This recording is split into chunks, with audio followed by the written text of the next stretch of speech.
Today Orville and I are stopping by the Spinneybent shop to check in and see what's going on here. Hey, I'm Ben Spinney, one of the Mountain Mafia bosses, and we're here at my shop, Spinneybent Fab.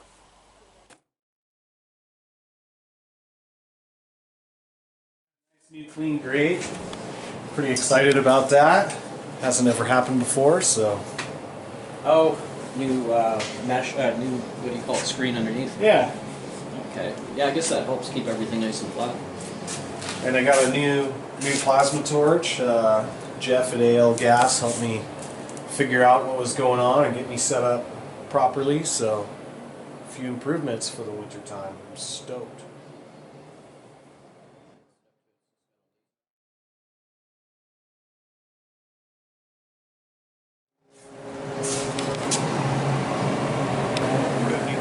Yeah, I've been welding these wheels together for Jeff Aiken's truck. I'll show you guys, it's in the back shop.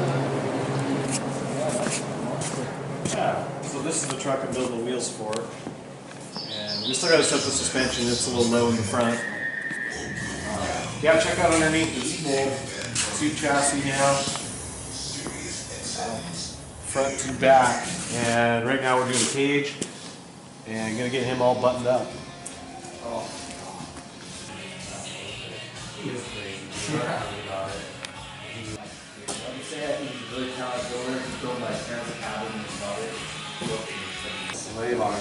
Yeah, front and rear. That's what I want with mine, kind of. Pretty much, I just got to put one more gusset piece in here because it all ties into the cage. It's going to go off the shock hoops into the cab. All pretty cool.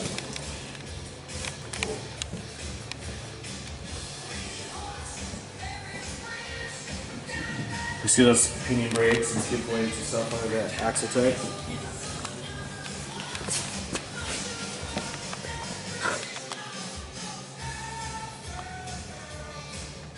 Pretty cool.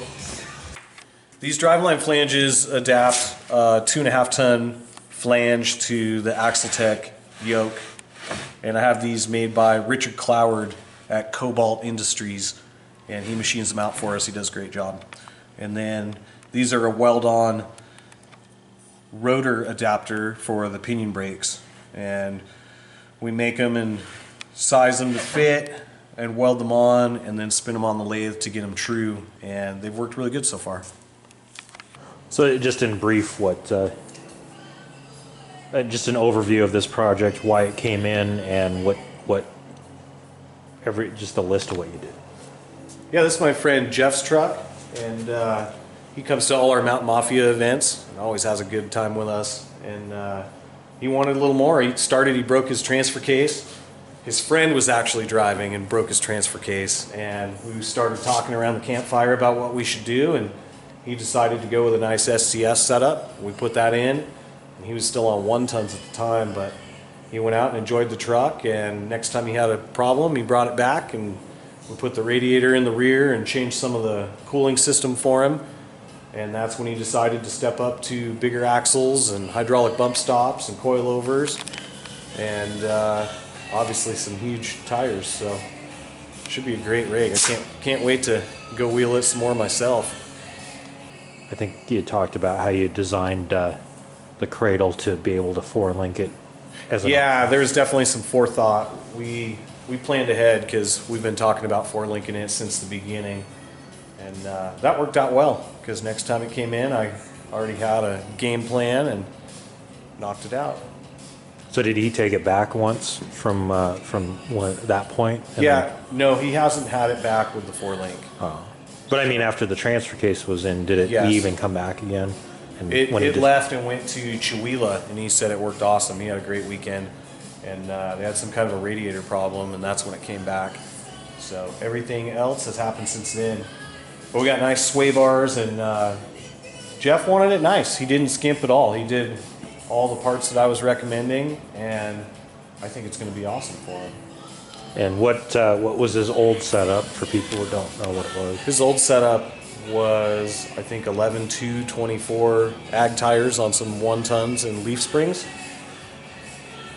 And now we've got Now we've got king coilovers and triangulated 4-link and Axletech axles with air lockers and a nice SCS case and some hydraulic bump stops and custom wheels and a nice cage going in and killer cooling system with electric water pump and the radiator in the back and some mud proofing and some fender trimming.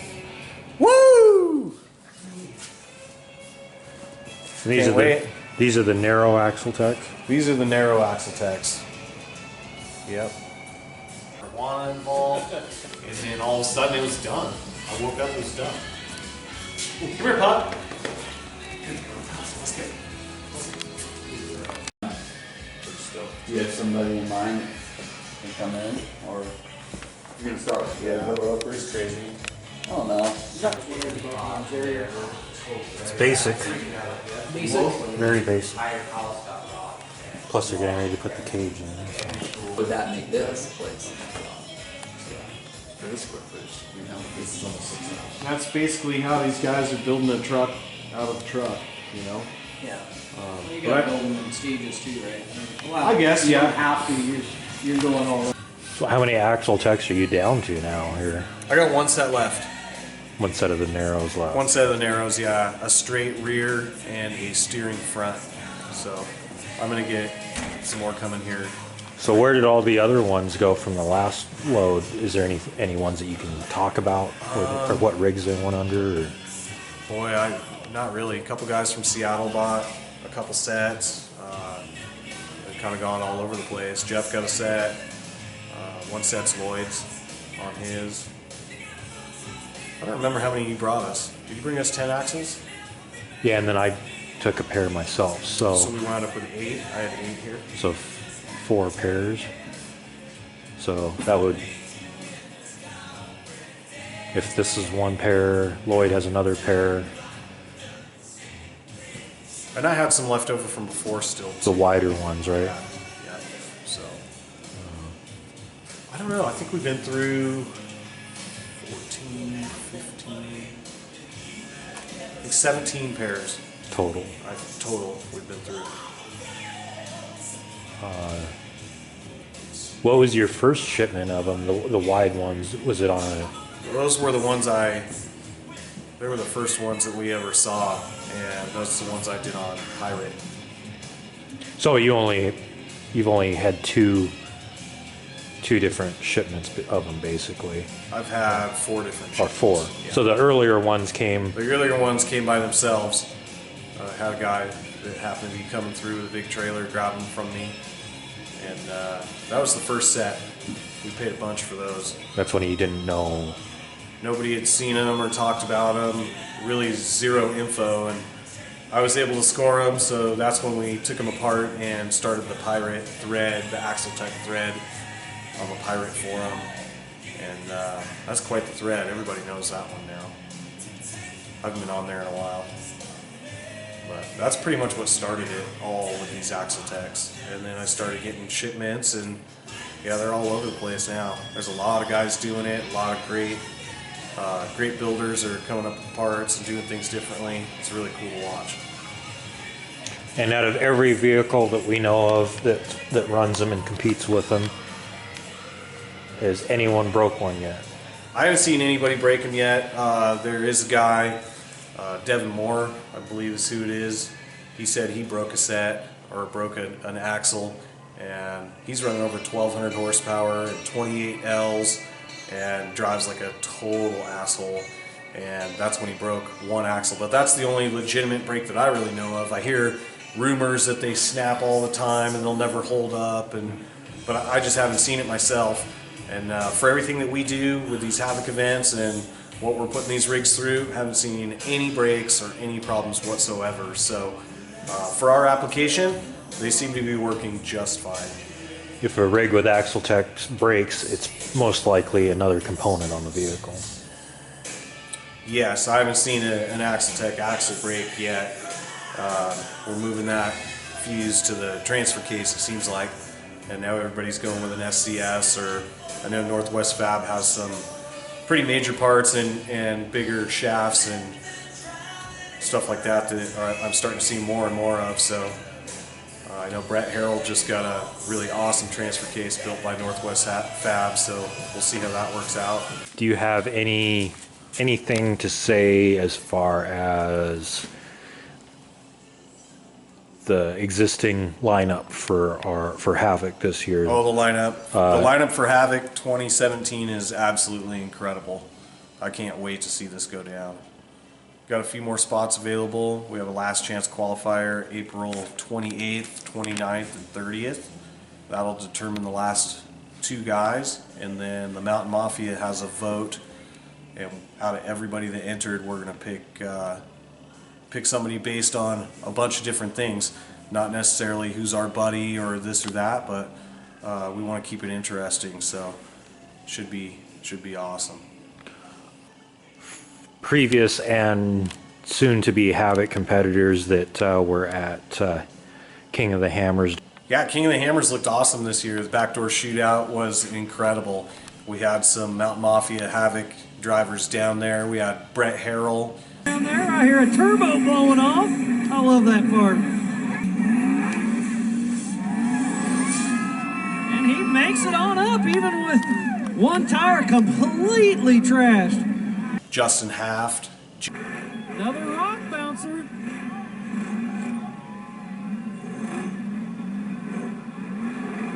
So he's picking that right line and walked it. This will be a good time. We'll keep an eye on him. He's at the second ledge. Jason Gray. I love it. Those big tires just eat it up. He's got a great run going. Jason Moon. I see sparks flying already.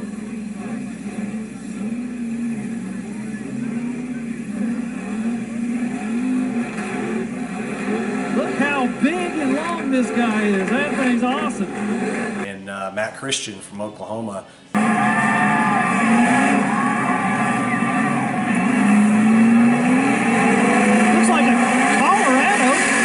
And those big tires apparently are the big ticket item on that guy. They were running our Havoc stickers and trying to represent our side of wheeling and our side of the sport, which is really awesome. And those guys put on a great show.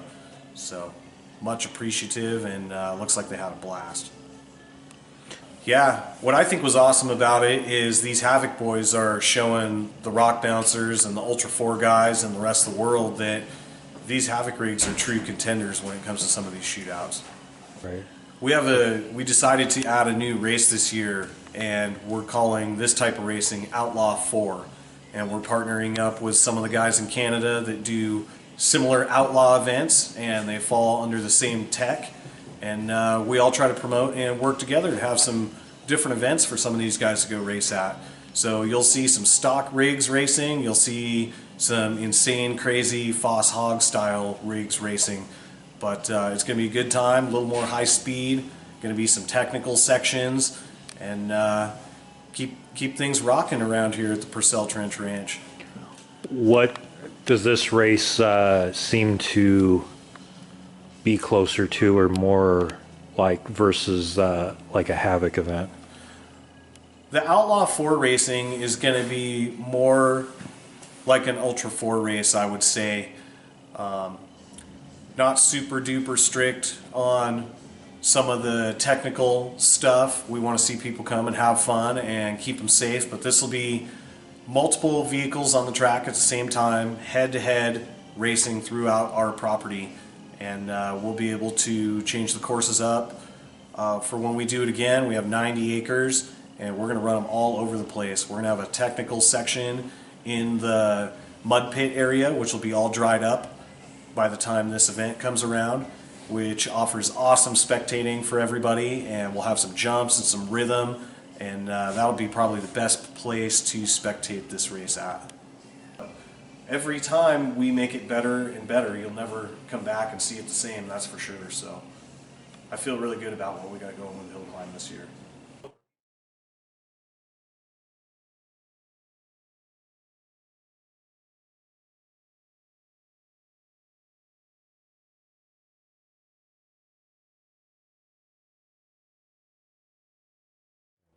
No, just been plugging away. I got the winch mounted and getting ready to do a nice custom stainless steel tank. My friend builds tanks for a living, and he's going to help me do a nice fuel tank. And I got my pedals in, my seats kind of where I want them, and I got a lot of work to do, but the seats aren't welded in yet, so I pull them out of the way and keep working. And my whole philosophy for this was to start with good geometry and put the parts where I wanted to, and then you know, try to make it look cool also. But the eye line is really good, and I'm pretty happy with how things are going. I only get to work on it a little bit at a time every now and then, so, but I enjoy the build and it's been fun. Yeah, so I'm just kind of working my way back and forwards and all over on this, trying to prioritize what I want to get done. I'm trying to tie up loose ends right now and get my mid plate done and start figuring out where the chassis is going to go back to clear these hydraulic pumps that we got back here. And oh, there's already some panties being thrown at my rig. Nice. Doesn't even run yet. But got the hydraulic steering pumps back here and just building everything to clear. And I got my sway bar mocked up, kind of where it's going to go. A little bit unorthodox, but give me a chance, it's going to work out just fine. And rock and roll. Get the weight percentages as good as you can, but also for vision. And in this case, yeah, the vision's pretty good.